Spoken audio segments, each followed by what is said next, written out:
Hey everyone, thank you for joining me. I'm Professor Charu. We are back in micro. So to remind you what we went through, we learned about different ways economies could make decisions. We saw how that could be depicted in the production possibilities frontiers. And then we started to drill down just a little, by looking at the market model, demand and supply. Now we're going to drill down even further. And we're going to drill down by looking first at demand and then at supply. So we're going to separate out those two as we've been doing so far. And our drill down right now is demand. So thinking through the market model, a reminder that what we imagine is that the average consumer does not interact with anybody in the economy outside of the market. A. B. Mostly their reactions are modulated through prices. This sounds weird, but just remember, when I go to Rite Aid and buy a gallon of milk, I'm not asking who produced the milk, what does other people want in relation to milk, what the emotions of the people who are selling me milk are. I might be a nice person, I might ask them that. But at the end of the day, what I look at is the price of milk. That's what I look at and that's what I buy. So my model, while it seems kind of unemotional, it's actually not a bad depiction of how we make decisions. Lots of things we do in our life. Not everything. And there are going to be some really crucial things where we have to come back to this. Not everything, but lots of things. We just look at the price. We look at the price in relation to what we want and decide to buy it or not. So part of what we are going to do in this module is the theory of the consumer. Remember, we are not looking at you as a worker. This is not the theory of labor, not yet. We'll come back to that. We're just looking at people who earn an income somewhere, wages, whatever, and then they show up to buy stuff. Food, groceries, milk, fruit, rice, whatever. And we're going to come up with this idea that people, when they make these decisions, are, and I'm going to use the word, rational.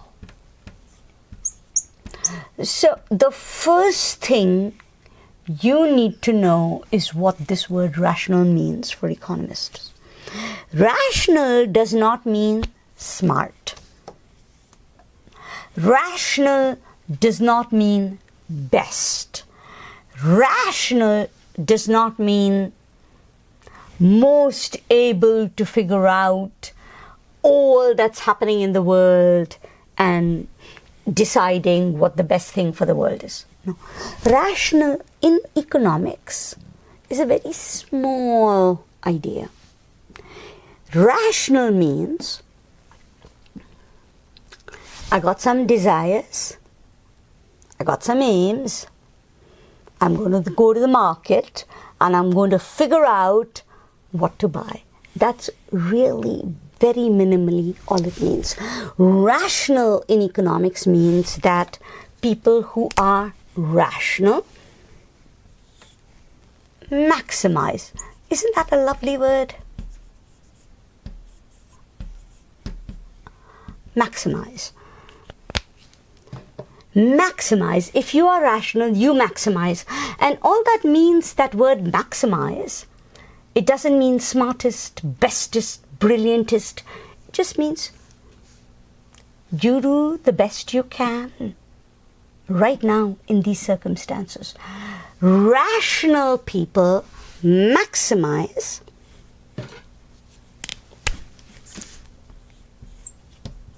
a word that we are finally going to use called utility. This is a very complicated word. We're going to come back to this. So in economics, rational means you maximize utility, subject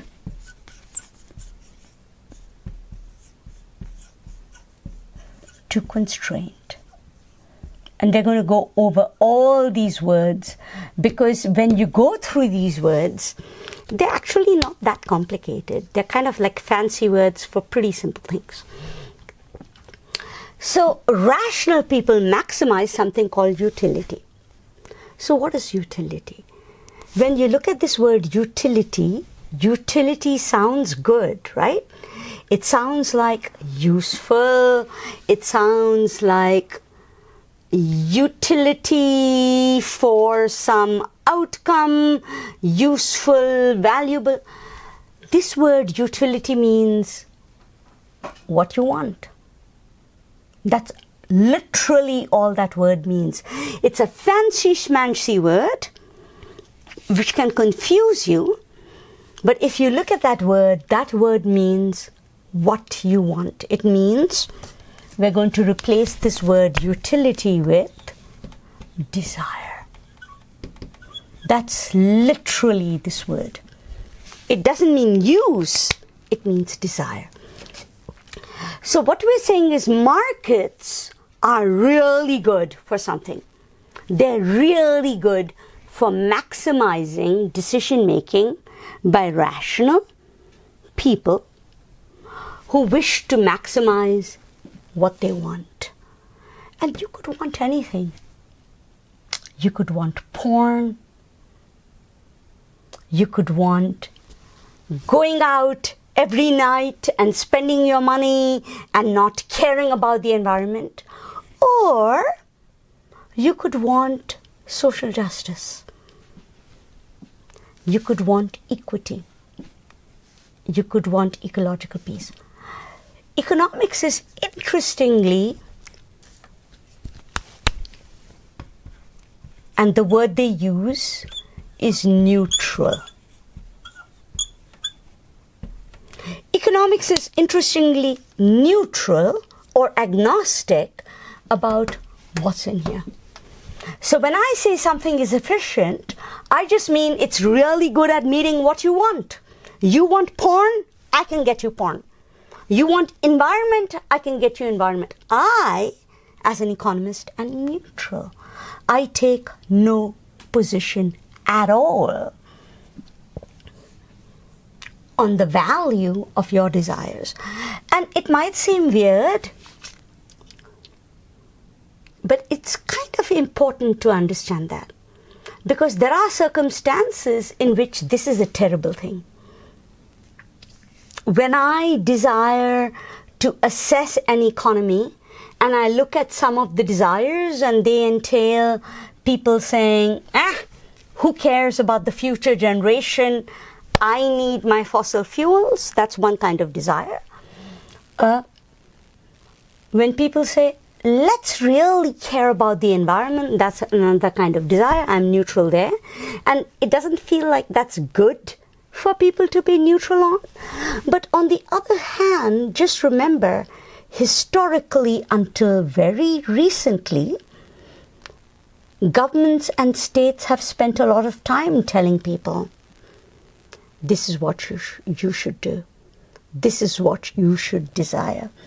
And so our neutrality as economists may seem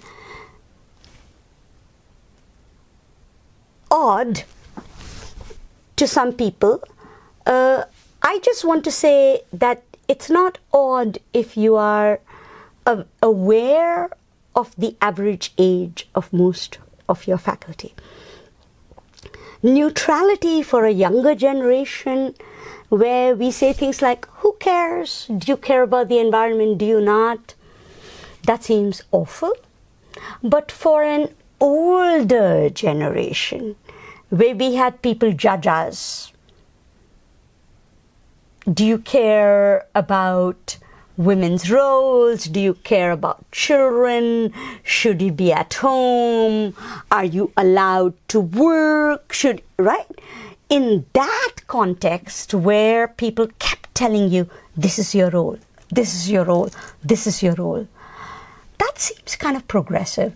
So I want to start by just acknowledging that there is a historical role for that economic value of neutrality. It's a great role. It's a wonderful role.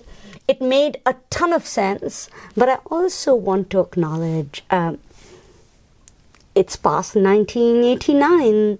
We won the Cold War. We actually won it. Sometimes we forget. We're no longer in the world where we have to worry about totalitarian states of that Soviet kind. We're in a new world. We're in a world where generationally we have to worry about environment, we have to worry about children, we have to worry about society. And in those contexts, maybe these economic contexts and concepts need to be updated.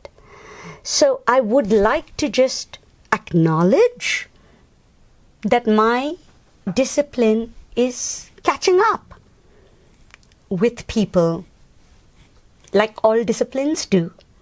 And we are adding ideas of sustainability and ideas of equity and ideas of stability to the earlier concepts of efficiency and growth, which were the ideas that really anchored our discipline, especially in the Cold War, when that was a big deal, where, people actually paid price and people had to care about that.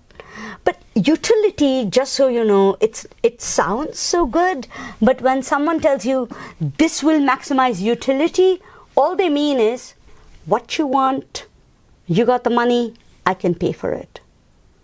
That's really all it means. So in that context, rationality is this idea that ordinary people maximize what they want, given their budget and given the price of the goods they have to pay for.